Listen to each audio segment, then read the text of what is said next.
Louvamos, te agradecemos pela bênção de estarmos juntos mais uma vez, pelos teus filhos que já estão comparecendo, estão presentes conosco, e pedimos por aqueles também. Ele é uma raiz e ele vai sendo, né, desenvolvido. Ele é uma semente que ele vai brotando e à medida que ele cresce, ele vai ampliando a dimensão, ele vai ampliando essa condição. Porque veja, quando Abraão comete aquele erro de mentir, acontece que a mentira vai se tornando uma coisa mais, né? Porque diz um ditado que diz que cada mentira que você fala, você precisa de outras 10 mentiras, talvez até maiores do que aquela, para manter aquela primeira mentira que foi contada, não é? Então, quer dizer, um abismo vai chamando outro abismo, e é assim que a Bíblia diz. Assim mesmo acontece na vida dos filhos. A mesma coisa é a questão do segundo erro cometido, da precipitação, onde ele toma uma decisão que não era para tomar e ele acaba deixando vir ao mundo uma criança, nascimento de um filho, que é uma coisa muito séria na família. A gente tem que pensar muito antes de deixar que uma criança nasça. Eu sou a favor do controle da natalidade, uma coisa que infelizmente na época que eu era garoto, todo mundo achava que era do diabo, né? Que a mulher foi feita para procriar e tal. E eu nunca entendi esses conceitos arcaicos, antigos. Eu sempre achei que tinha, sim, como fazer a preservação. Lógico que nunca, jamais o aborto.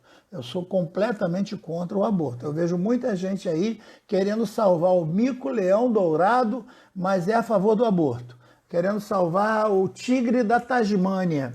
Eu não sei em que o tigre da Tasmânia vai favorecer a raça humana, mas eles são favoráveis ao aborto. Quer dizer, uma criança que ainda não nasceu, mas é uma criança, é uma vida. Ela pode ser ceifada, ela pode ser arrancada, cortada em pedaços e tirada do útero, né? Mas o tigre da Tasmânia tem que ser salvo e gasta-se milhões e milhões para salvar a baleia azul. A baleia azul é mais importante do que as crianças que estão com fome. Então, esses conceitos diabólicos a gente nunca consegue entender bem, porque nasce na cabeça do diabo e passa para a cabeça dos homens endiabrados, né? E nós que somos servos de Deus não temos como entender essas coisas. Mas, voltando para cá, o que acontece? A criança nasce e agora Ismael vai nascer dentro desse contexto. Quando Isaac nasce, o Ismael vai ser desprezado, o Isaac vai crescer aprendendo com o pai. Aprendendo, o pai fazendo essas coisas, né? Note que quando o Abraão se casa com a Quetura, o Isaac ainda está com 37 anos. Então, com 37 anos, ele vai ver o pai se casar com Quetura e aos 40 que Isaac vai se casar. Então, veja, entre 37 e 40, ele vai ter 3 anos antes dele mesmo se casar e ter a vida dele, ele poderia ver tudo o que está acontecendo. Só que, o que acontece? O texto diz que ele se casa e vai morar na tenda da mãe. Então, veja, ele nem constrói uma tenda para ele, para sua esposa. Quando Rebeca chega, ele vai usar a tenda da mãe, já que a mãe morreu, ele vai usar a tenda da mãe.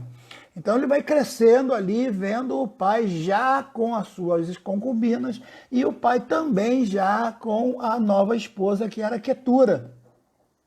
E que tipo de relacionamento é esse de irmãos que a gente não percebe, não é dito, não é contado, não é?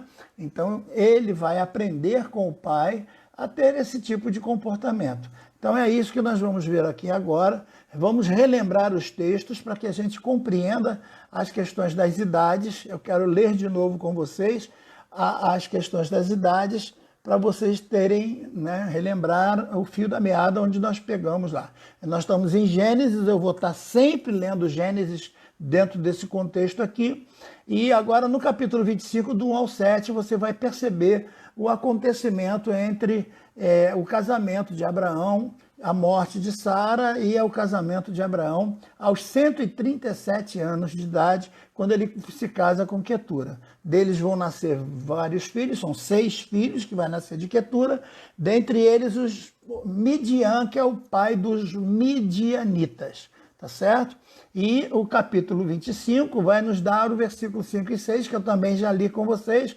Porém, Abraão deu tudo que tinha para Isaque, mas aos filhos das concubinas que Abraão tinha, deu Abraão presentes, e vivendo ele ainda, despediu esses filhos, né, e os separou de Isaque, enviando-os para o Oriente, para as terras orientais. Então veja que ele resolveu levar os filhos bem para longe, para deixar o Isaque, que já estava galalau, já praticamente casado, para poder não ter nenhum tipo de perturbação quanto a essa bendita dessa herança.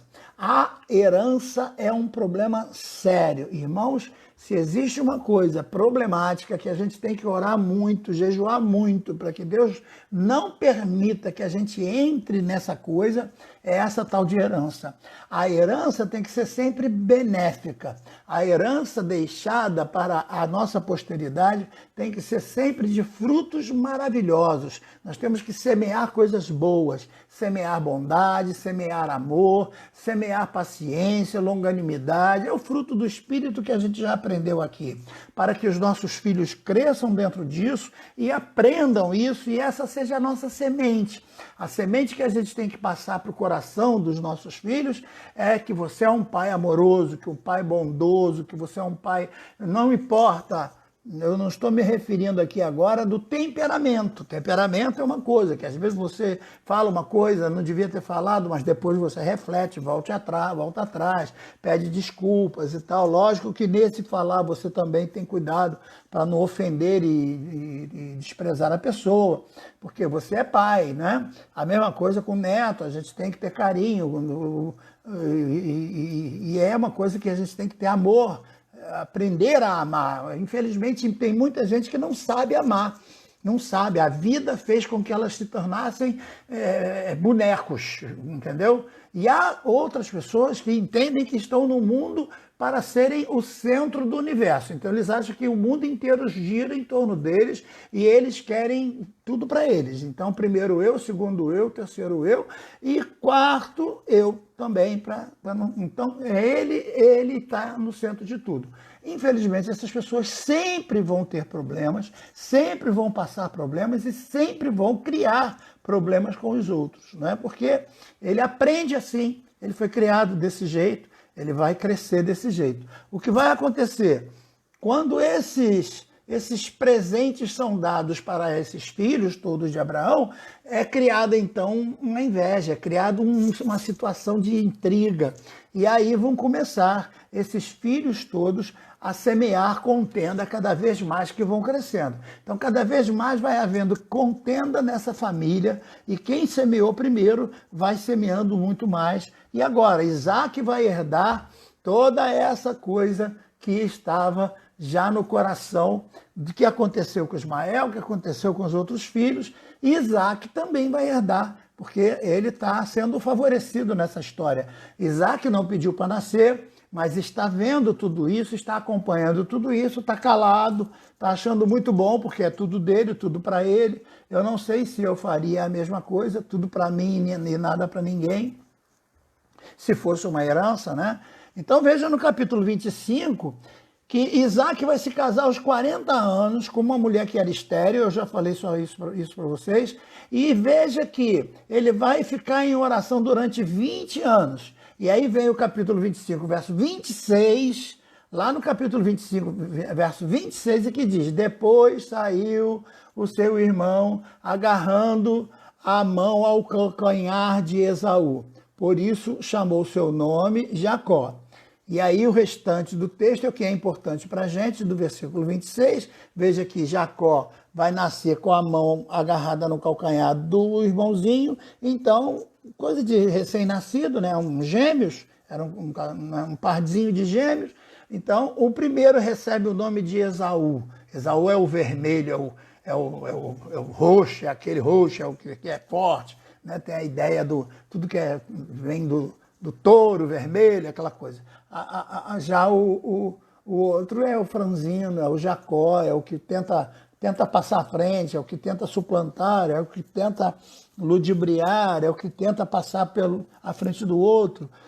E aí o finalzinho do texto diz, e era Isaac da idade de 60 anos quando gerou os seus filhos. Então veja, ele casa aos 40 e leva 20 anos para que os filhos nasçam. Ele já está então com 60 anos de idade quando ele vai conseguir gerar esses dois filhos. E o que vai acontecer? Lógico que vocês conhecem a história, ele vai super proteger Esaú, porque Esaú é o jeito que ele queria, vai pegar Esaú, vai ensinar Esaú a caçar, vai ensinar Esaú a fazer arcos e flechas, vai trabalhar com Esaú, vai ficar lá com todo carinho com Esaú. E Jacó vai ser abandonado, esse pai não vai dar a mínima atenção para Jacó.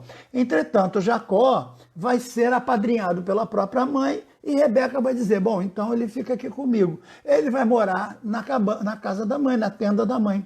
Enquanto Esaú sai para caçar e tal, o Jacó fica fazendo lá comida dentro de casa junto com a mãe. Esse ódio que estava agindo nas crianças é um ódio que a gente tem que observar, porque quando você lê o capítulo 25, lá no versículo 22, que diz que as crianças já brigavam dentro dela, veja, capítulo 25, verso 22, os filhos lutavam dentro dela e disse, por que isso é assim, Senhor? Por quê? E ela perguntava para o Senhor, por que estava acontecendo isso? Ora, Rebeca sai de uma região e vem para aceitar o casamento com Isaac e agora ela herda, né, da sua descendência, um marido que vai ser desse jeito. Ele vai preferir o Esaú, vai deixar o Jacó de lado e ela vai ficar apavorada nessa situação. Por quê? Ela vai ser tratada como uma escrava, que foi uma chamada só para produzir filhos, mas que não vai ser tratada com carinho.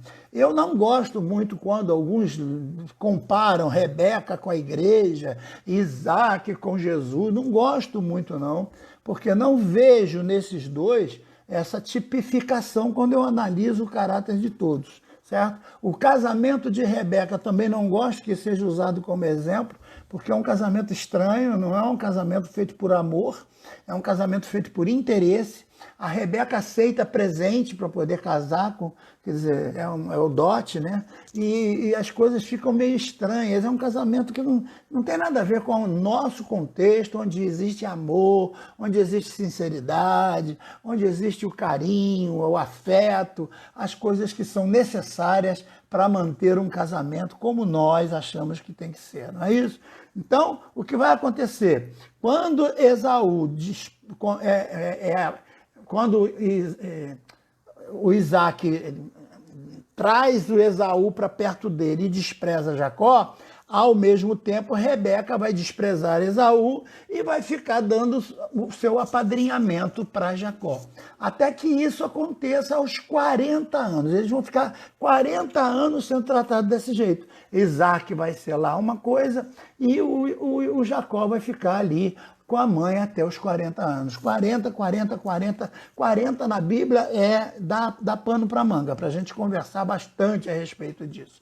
Os dois são criados desse jeito, ao pé de guerra. É uma irmandade que não é muito sadia, muito segura. E o que vai acontecer?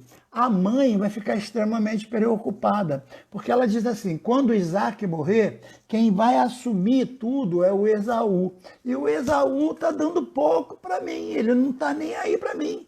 O Esaú não liga para mim. Então o que vai acontecer? Ele vai pegar a fortuna do pai, vai gastar para lá e vai me abandonar. Então Rebeca vai tentar fazer um ardil para que Jacó seja o preferido, mas não consegue, porque Jacó não tinha o temperamento do irmão. Mas ela vai, aos poucos, tentando fazer com que a cabeça de Jacó seja manipulada pelos desejos dela. E aí que está um grande problema em muitas mulheres, que manipulam os filhos, faz as crianças odiarem outras pessoas. Eu fico triste quando vejo isso. Crianças que nem sabem o que está acontecendo, não conhecem a história, como todas as histórias têm dois lados, mas ele já fica odiando o pai e protegendo a mãe, não procura saber os defeitos da mãe, já odeia o pai, ou vice-versa, não procura saber os defeitos do pai e já odeia a mãe. Quer dizer, coisas desse jeito acontecem porque as crianças são manipuladas. É um erro muito grande manipular os sentimentos dos filhos. É um erro contra Deus, é um erro contra a própria pessoa e é um erro contra a criança. Imagine uma criança sendo traída dentro dos seus próprios sentimentos porque cresce dentro de um ideal que não é o seu, não foi o que Deus prometeu. Né? Quando o Jacó nasceu e a Rebeca vai procurar saber com Deus, Deus conforta o coração dela e diz, olha, você fica tranquila, porque o mais novo vai herdar, o mais novo vai ser abençoado, e o mais velho vai acabar que vai servir ao mais novo, então fica tranquila, porque eu, Deus, estou no controle. Mas ela não quis deixar Deus estar no controle. Ela não quis deixar Deus agir e preferiu agir por conta dela. Ela agiu do jeito que ela achava melhor, do jeito que ela entendia. E ela vai tramar toda essa situação, colocando o filho numa situação completamente desagradável. Se Jacó foi o que foi, a culpa é dele, porque ouviu os conselhos da mãe e também de Rebeca, que fez com que ele fosse o que ele era. Em todo momento dizendo para ele que ele tinha que herdar a herança do pai, quando na realidade, infelizmente, não era essa a vontade de Deus. E outra coisa, eu já vi muita gente pregando que Deus aceitou a bênção que Isaac deu a Jacó e Jacó acabou herdando a primogenitura. Aonde que está isso na Bíblia? Aonde que está essa história de que Deus aceitou e Deus deu ao Jacó a herança de Isaac? Jacó nunca pegou em um tostão do que foi de Isaac. Jacó sai sem nada, Jacó foge sem ter um travesseiro para deitar. Eu vou falar sobre isso. A gente vai ver que Jacó vai fazer sua própria herança do suor do seu rosto, do trabalho dele, e não vai pegar um vintém do pai, porque Jacó, infelizmente, nunca mais vai poder ter contato com nada. A mãe também vai morrer, porque Jacó vai ter que fugir, e isso tudo vai acontecer. Daqui a pouquinho eu vou falar um pouquinho sobre Jacó. Então veja, nesse mesmo versículo 24, a gente vai, no capítulo agora 24, o versículo 34 diz que Esaú vai se casar com mulheres de fé contrárias aos contextos da herança de Abraão e Isaac. Ele vai se casar com mulheres pagãs, exatamente para contrariar os pais, exatamente para poder provocar a ira na mãe. E aí a mãe fica desesperada, ela diz, caramba, agora mesmo que vai valer, porque ele arranjou mulheres que não são nem da nossa tribo, nem da nossa linhagem.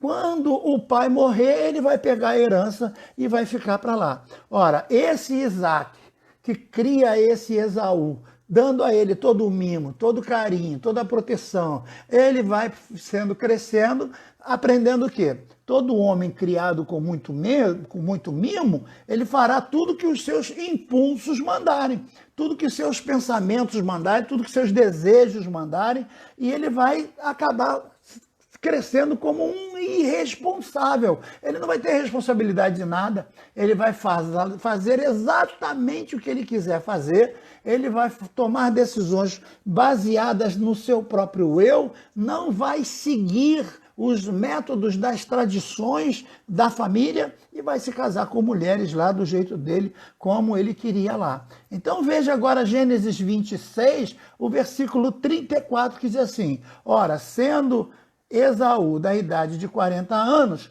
tomou por mulher a Judite, filha de Beruel, o Eteu, e Bezamate, filha de Herom, o Eteu. Então vejam, ela vai pegar duas mulheres que são etéias. Não tem nada a ver com a tribo deles, não tem nada a ver com o conceito deles, com a vida deles. E mais tarde, quando ele descobre que houve aquele problema todo, que o irmão roubou a bênção do pai, A bênção do pai é uma coisa, a primogenitura é outra coisa. Não confundam.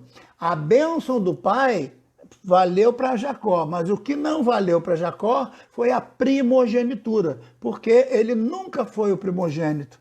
Esaú herdou a fortuna do pai, herdou a herança do pai e herdou a primogenitura do pai. Tudo passou para Esaú. Jacó não ficou com nada. A única coisa que valeu na vida de Jacó foi a bênção, certo? Por isso que nós temos que aprender a abençoar os filhos. Você que está me ouvindo aí, que tem filho, não perca essa tradição importante, abençoar o seu filho. Há poucos lugares que eu chego que ainda tem aquela coisa de bênção pai, bênção mãe, é uma coisa que a gente está deixando passar em branco, mas é uma coisa que a gente não pode esquecer. Os pais abençoarem aos seus filhos, é muito importante isso, abençoar os filhos. E agora vejam, avançando um pouquinho, eu vou avançar, depois eu volto, tá? No capítulo 36, os versículos 10 até 12, vai dizer que do casamento de Esaú com Ada, nasce Elifaz, que é pai de Amaleque, que por sua vez é pai dos Amalequitas. Então veja, de Esaú vai sair os Amalequitas. De Midian, filho de Abraão com Quetura, vão sair os midianitas. Do próprio Esaú vão sair os edomitas. Então, vejam, edomitas, midianitas, de Ismael, os ismaelitas, todos esses povos vão ser inimigos mortais de Israel. Todos vão ser inimigos mortais de Israel. E depois o que vai acontecer? Lá no capítulo 28, verso 9, diz assim, ó: depois de ser logrado pelo irmão Jacó, Esaú vai se casar com a filha de Ismael, com Bezanate. É mole? Que vai ser mãe de Reuel. Reuel, olha que nome bonito, Reuel, amigo de Deus, amigo de Deus. É importante que vocês entendam que dentro desse contexto, Abraão era servo de Deus, mas não era o único. Outros servos de Deus existiam. Os midianitas vão crescer com ódio contra Israel, mas também vão cultuar a Deus. Os midianitas vão crescendo cultuando a Deus. Tanto que lá na frente, 600 anos depois, quando Moisés foge do Egito, ele vai para que terra? A terra dos midianitas. Ele vai pousar na casa de quem? Na casa de Reuel.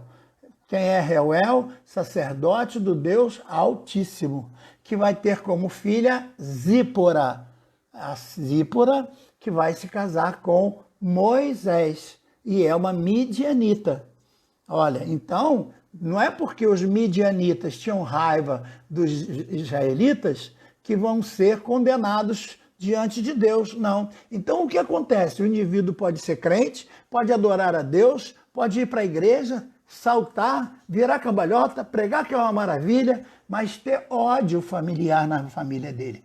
Ter ódio contra Deus e contra tudo que acontece. Por quê? Porque ele vê bênçãos acontecendo nos familiares. Então tem muita gente que está na igreja, ele está na igreja porque tem medo do inferno, mas o coração dele está cheio de ódio. Ele odeia o irmão porque o irmão é abençoado, ele odeia o irmão porque o pai do irmão fez não sei o quê, porque a mãe do irmão fez não sei o quê. Isso acontece muito por causa dessa questão de terreno junto. Terreno junto, fazer família junto, morar junto, isso é um problema seríssimo. Eu gosto sim de ter os filhos perto, mas cada um nas suas casas. Cada um nas suas casas. Esse negócio de usar tudo junto, parece um ninho de pombo, não é muito legal. Mas cada um com a sua vida. Então veja o que está acontecendo. Esaú está jogando ódio para tudo quanto é lado. Esaú está semeando ódio para onde vai. Ele está colocando filho no mundo que vão ser inimigos mortais de Israel. E por isso vocês vão ver lá na frente Deus amaldiçoando os amalequitas. Deus amaldiçoou os amalequitas, porque quando os filhos de Israel saem do Egito, os amalequitas traem Israel, atacam Israel por trás, matando os velhos, matando os doentes, matando as crianças, matando as mães que amamentavam.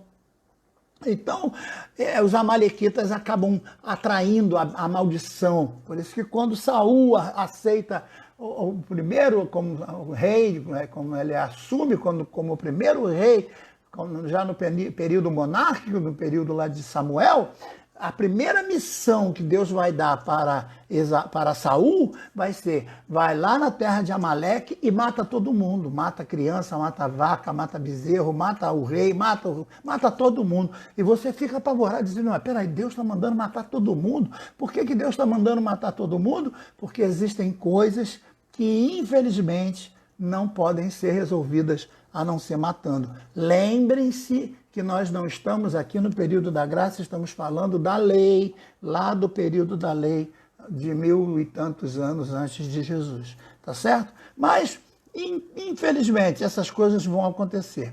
Notem agora que quando o filho vai falar com o pai, quando Esaú vai falar com o pai e dizer: puxa vida, tu deu a minha bênção para ele, e o que sobra para mim? Vai agora o pai dos árabes, que vai ser Esaú praticamente, né? Toda a sua descendência e a descendência daqueles que estão com ele vão ser pai dos árabes. E olha o que Deus vai prometer para ele como recompensa, já que a bênção que seria dele foi dada para Jacó. Então, para ele, o pai vai prometer o que está em Gênesis 27, 39. Então respondeu Isaque, seu pai, e disse: eis que a tua habitação será em cima de toda a gordura da terra e no orvalho dos altos céus. Vou ler de novo. Eis que toda a tua habitação será em cima das gorduras da terra e no orvalho dos altos céus. Durante muito tempo, os teólogos, os historiadores, os pesquisadores pesquisaram sobre o que seria a gordura da terra. Gordura da terra, ninguém entendia o que era, mas já existia naquela época, mas ninguém usava como combustível, né? Eu, quando estudei a história dos Estados Unidos, e muitos que recebiam terras nos Estados Unidos achavam essa gordura da terra e achavam que aquela terra era amaldiçoada, porque não podia plantar nada com aquela terra, aquela lama negra, fedorenta. Eles não sabiam o que era o petróleo. A coisa mais rica hoje, né, é o petróleo, é a gordura que salta da terra, e eles não entendiam. Os árabes hoje são tão ricos, por quê? Porque eles são donos da gordura da terra em toda aquela área por onde eles habitam. Então vejam, irmãos, como é que a palavra de Deus se cumpre. Então, nesse contexto, você percebe que quando um pai está plantando coisas, ele pode plantar bênçãos, mas ele também pode plantar maldições. E é por isso que eu estou me baseando naquele texto lá de Gálatas, que a gente leu no Gálatas 5, 6, quando o apóstolo Paulo diz: não vos enganeis, Deus não se deixa escarnecer, porque tudo que o homem plantar, isso também colherá. Aquele que planta na carne, colherá na carne, e aquele que plantar no Espírito, colherá no Espírito. E eu tomei a vida de Abraão com sua família para mostrar que um homem de Deus, um homem santo, um homem escolhido por Deus para ser bênção para todas as nações, em ti serão benditas todas as famílias da terra. Esse mesmo homem pode semear coisas por entre os dedos que nem ele está percebendo, e essas coisas serem maldições para a vida da sua própria família e de todos os seus descendentes. Então, infelizmente, Abraão é o pai da fé, mas ao mesmo tempo é o pai de Ismael, é o pai das guerras, é o pai dos midianitas, é o pai dos edomitas, é pai de todos os povos que hoje estão como inimigos de Israel o tempo todo. A confusão que você vê hoje em volta do povo de Israel nasceu lá dos mesmos conceitos abraânicos que nós vemos na história dos filhos de Israel, tá certo? Então, vamos agora voltar para esse contexto aqui do Jacó. Ora, quando o Jacó conta a sua mentira para o pai, e depois Esaú chega e diz: pai, eu trouxe a caça para fazer aqui, conforme o senhor pediu. O pai gostava uma caça assada, né? O pai gostava, era igual o Jorge Videira, ele gostava de um churrasco, achar um pernil, um pernil de ovelha, um pernil de cabrito, um pernil de caça, assado na brasa, bem gostoso, com aquela geleia de menta por cima, coisa deliciosa, não é verdade? E a gente aqui preso nesse coronavírus do inferno que não deixa a gente comer uma boa comida nos lugares onde a gente possa comer, né? Mas veja que coisa, agora quando o irmão chega, quando o Esaú chega e diz, pai, está aqui a caça que eu pedi, que o senhor pediu, a carne que o senhor pediu. Aí ele disse, ué, mas eu já comi. Quem é que está falando? É Esaú? É Esaú. Ah, meu Deus, então Jacó realmente me enganou. Aí o irmão se enche de ira. Aí o irmão diz para Jacó, ó, eu não vou matar você agora, porque eu não vou entristecer meu pai.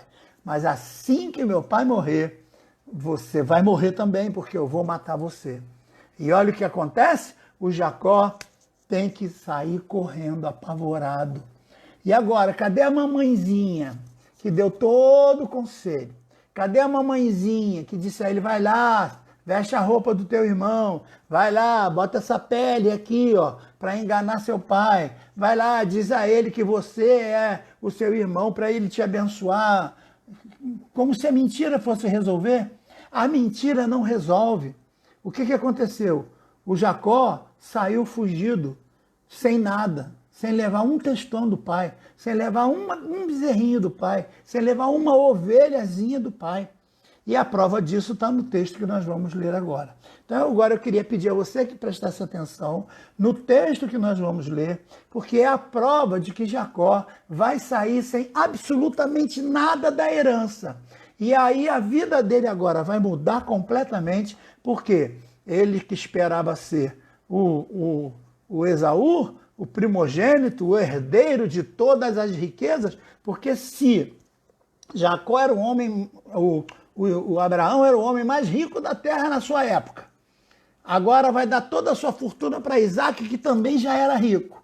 Então, essa riqueza toda, né, essa herança toda, vai ficar com Esaú. E Jacó vai levar o quê? Tanto amor que ele tinha por essa herança, ele não vai levar absolutamente nada. Ele vai sair com a roupa do corpo, sem absolutamente nada. É isso que diz a Bíblia, é isso que o texto mostra, certo? Então, não, Deus deu um jeitinho. Deus não dá jeitinho. Deus não leva pecado por... Deus não põe o culpado por inocente, Deus não trabalha desse jeito. Então, no capítulo 28 de Gênesis, vai haver uma mudança completa na vida de Jacó. Porque a partir de agora, ele que era paparicado pela mãe, vai viver sozinho, a mãe vai ficar. Não se sabe mais da história da mãe. Não se ouve mais falar da mãe. A mãe é apagada da Bíblia nesse momento, certo? Talvez o próprio Isaac disse, você agiu do jeito que fez, você me traiu, você fica por aí. Não se sabe o que aconteceu com Rebeca a partir dali. Sabe-se que ela morreu, mas como e quando a Bíblia não cita, tá certo? Mais tarde vai se falar da morte de Isaac, mas num outro contexto. Agora vamos ver então Gênesis capítulo 28, quando o Jacó tem que fugir, que está registrado a partir do versículo 10. Então ainda dá tempo, temos uns minutinhos. Então diz assim, ó.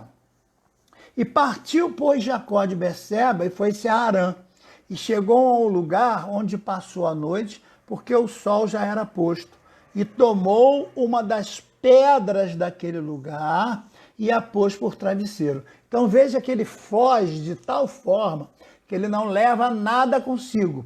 Ele só leva um pouco de água e o alforje de azeite, que todos eles trabalhavam, porque o azeite era curativo, o azeite era uma forma deles passarem, inclusive, na pele por causa da mordida de mosquito e outras coisas mais.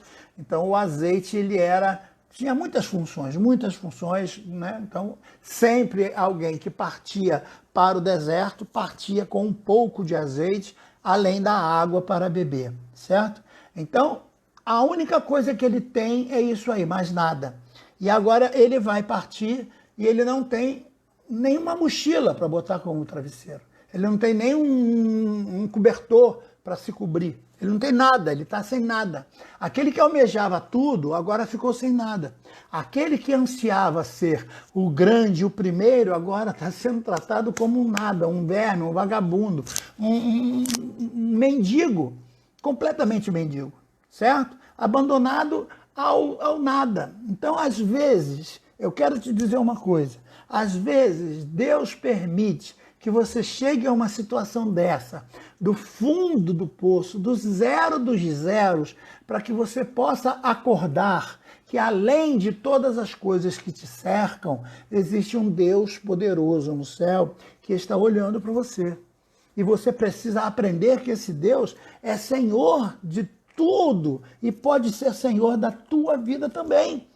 Mas você está tão envolvido com as coisas familiares, com os anseios familiares. Jacó estava tão preocupado em obedecer à mãe, em conquistar a herança do pai, em pegar a primogenitura que era do irmão, em tramar os seus ardis, em fazer as coisas do jeito que o seu coração pedia, para ser Jacó, em cumprimento da palavra, né, para cumprir todos os estigmas do seu próprio nome. Então ele foi o máximo que ele pôde ser, Jacó. Só que não deu certo, deu tudo errado.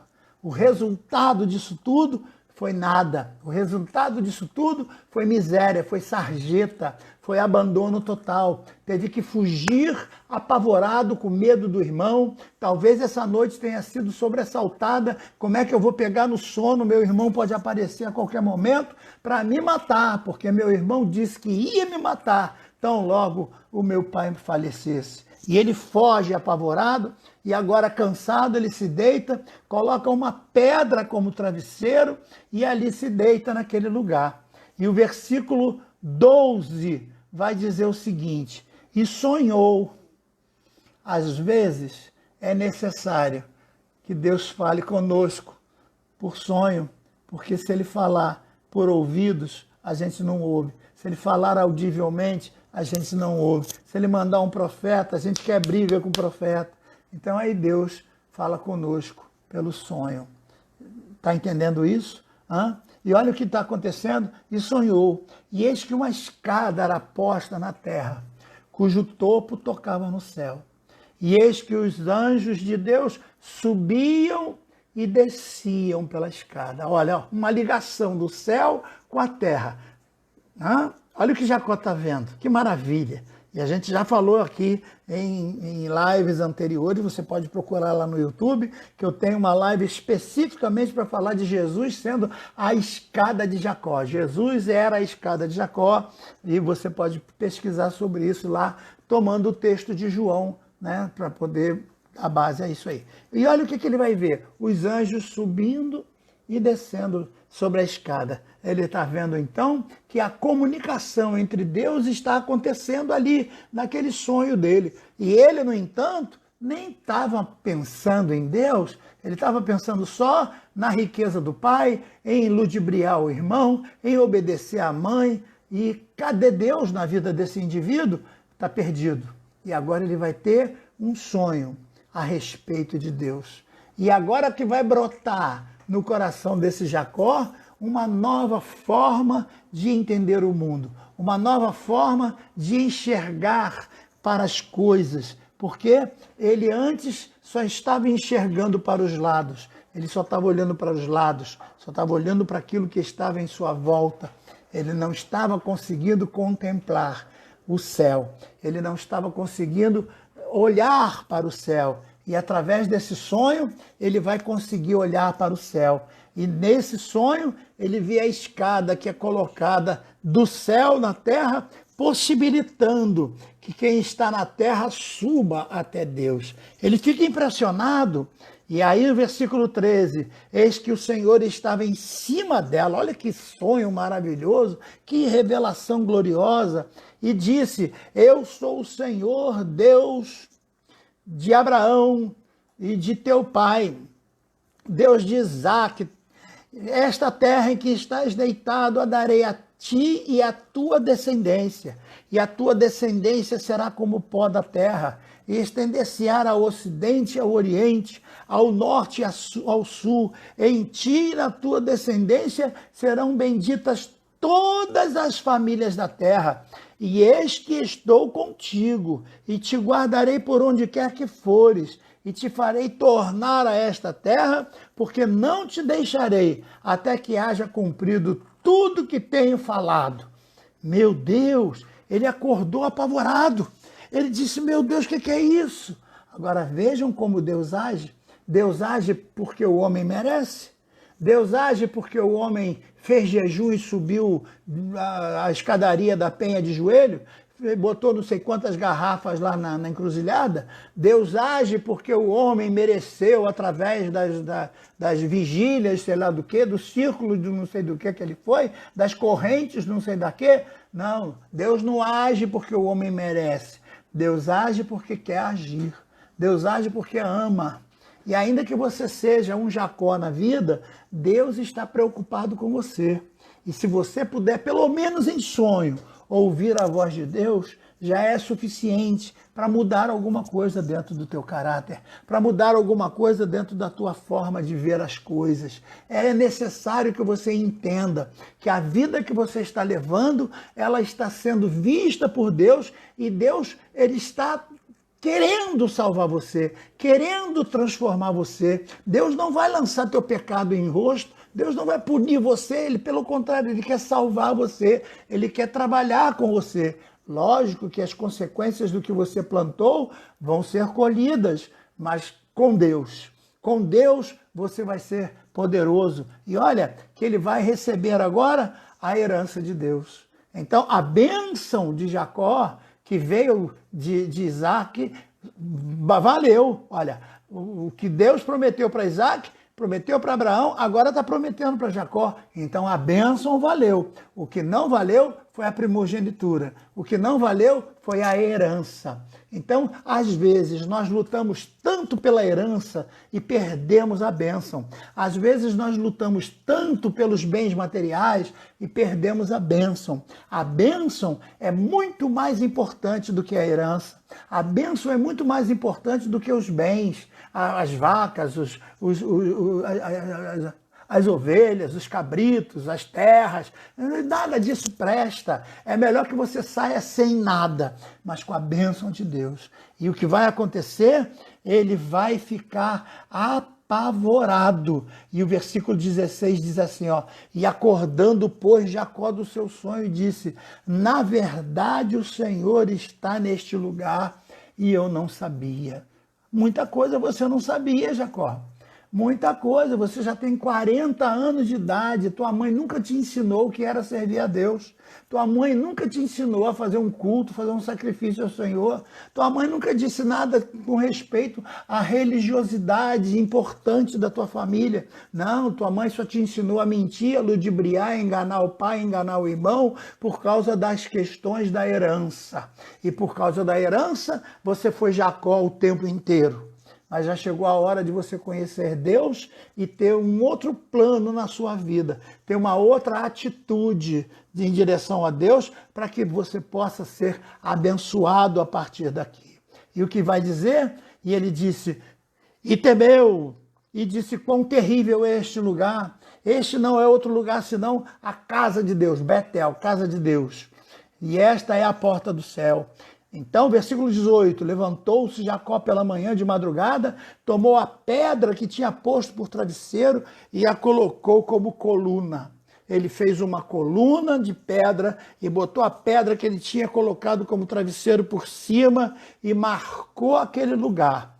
E deu aquele lugar centro de uma nova cidade que vai ser chamada de Betel, casa de Deus. A partir daquele marco, daquela pedra em cima de outras pedras, daquela daquela coluna feita, ele estabeleceu um marco. E ele disse, se Deus for comigo e me guardar nessa viagem que faço e me der pão para comer. Aquele que estava interessado em toda a fazenda do pai, na primogenitura do pai, da herança do pai, agora está se contentando apenas com pão para comer. Perceba a mudança, perceba, hein? Eu estou perguntando para você, você está me vendo aí, e eu estou falando direto com você em nome de Jesus. Você está percebendo a diferença? Quando o homem está sem Deus, ele pensa na herança, mas quando o homem está com Deus, ele só pensa no pão. Só pão, tá bom, pão é o suficiente, certo? Me dê pão para comer e vestes para vestir, eu só não quero andar nu. Se eu tenho pão para comer e vestido para vestir, já está muito bom. E olha outra coisa que ele quer. Olha outra coisa que vai estar no coração dele, que é o versículo 21, que diz assim, e eu em paz tornar a casa do meu pai. Caramba, eu queria consertar tudo isso que eu fiz. Caramba, eu fiz tudo errado. Essa pedra aqui, ela vai ser o marco da minha vida. Até aqui eu fui Jacó, até aqui eu enganei meu irmão, até aqui eu enganei meu pai, até aqui eu só ouvi os conselhos maus da minha mãe, até aqui eu só fiz as coisas erradas, eu agi de acordo com meus impulsos, eu agi de acordo com os meus próprios desejos, eu fui um Jacó, eu fui aquele que fica tentando passar à frente dos outros, eu não quero mais ser isso, eu quero mudar de vida a partir de agora, até hoje eu fui isso, mas a partir de hoje, se Deus for comigo, me der pão para comer e vestido para vestir, e eu poder voltar em paz para a casa do meu pai, aí ele vai fazer a sua demonstração de fé. E eu em paz, versículo 20, tornar a casa do meu pai, o Senhor será, olha o verbo, será o meu Deus. O que significa que até ali ele nunca foi ensinado. Um homem com 40 anos, filho de uma herança de Abraão, de Jacó, de Isaac, agora é que ele vai ter um encontro com Deus. A mãe nunca se preocupou com isso, porque o negócio da mãe era a herança, era o dinheiro. Que coisa triste, meus irmãos. Que coisa triste quando a gente vê crentes que só pensam em dinheiro, só pensam no lucro, só pensam nas coisas materiais e nunca permitem que os filhos tenham um encontro verdadeiro com Deus. Não ensina os filhos a terem um encontro verdadeiro com Deus.